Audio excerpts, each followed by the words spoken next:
La production de bananes en Guadeloupe et Martinique a beaucoup évolué, notamment ces 10 dernières années. Des innovations techniques, des méthodes de culture naturelle et plus de 70% de pesticides en moins. Les résultats se fondent sur un équilibre entre techniques traditionnelles comme la jachère ou la rotation culturale et procédés innovants comme l'utilisation de vitroplans. L'intérêt de la jachère, c'est donc laisser reposer le sol. Parce qu'à force de tirer dessus en ayant des plantations pérennes dessus, le sol s'appauvrit, donc il faut bien qu'il se ressource un petit peu. Donc le premier intérêt c'est ça. Le deuxième intérêt c'est que les parcelles, en étant cultivées tout le temps, se chargent en parasites.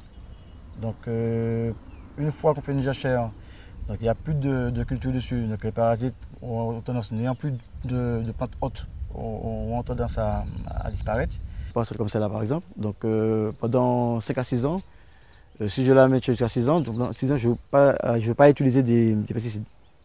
Une autre technique traditionnelle d'assainissement des sols, la rotation des cultures. Une pratique ancienne pour une agriculture durable qui apporte en plus un effet important sur la vie du sol et la nutrition des plantes. Nous sommes une exploitation qui a pour culture principale la banane d'exportation, à laquelle on additionne pour les rotations culturales de la canne à sucre.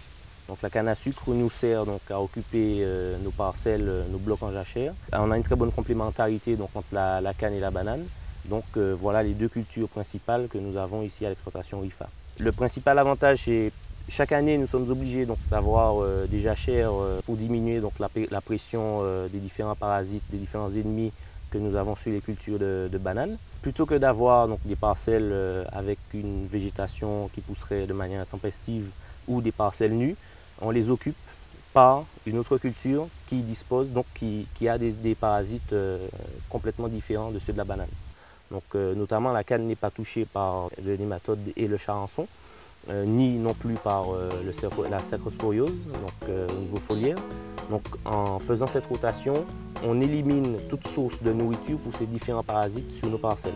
Et également, au fil du temps, à chaque récolte successive, pour la canne, rehausser les taux de matière organique du sol. Mise en jachère et cultures alternées réduisent considérablement l'utilisation de pesticides, car les sols sont assainis naturellement et dépourvus de tout parasite. Un nouveau cycle peut commencer. Les parcelles vont pouvoir accueillir ce que l'on appelle les vitroplans. Les bourgeons sont obtenus in vitro à partir de cellules prélevées sur le pied mère. Aux Antilles, en laboratoire, on s'occupe de reproduire ce travail de recherche et d'élever ces plants de bananes sains dans des serres d'acclimatation. Une attention spécifique pour un accompagnement pendant 12 semaines afin qu'ils deviennent des plants à part entière, prêts à mettre en terre. Ça, c'est voilà un vitroplan qui a été planté sur une parcelle qui était en jachère. Donc à la replantation, donc on utilise des vitroplans. Et le vitroplan, comparativement à un plan ce qu'on appelle traditionnel, donc, issu du phénomène de rejeton du plan mère, là ici c'est un plan qui a été fabriqué enfin, entre guillemets, par multiplication cellulaire. Donc en fait, ça va produire un plan sain, donc exemple de parasites, puisqu'il n'a jamais été contact du sol. Donc voilà l'intérêt du vitroplan, c'est de faire un plan sain sur une parcelle saine. Là on sait qu'on a un sol sain, on a un sol qui est reposé. Donc agronomiquement, on va retrouver un beau potentiel pour pouvoir faire croître le bananier.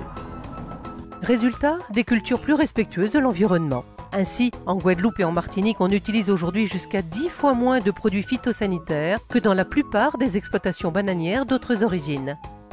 Bananes de Guadeloupe et Martinique, c'est FOS Pays Nou.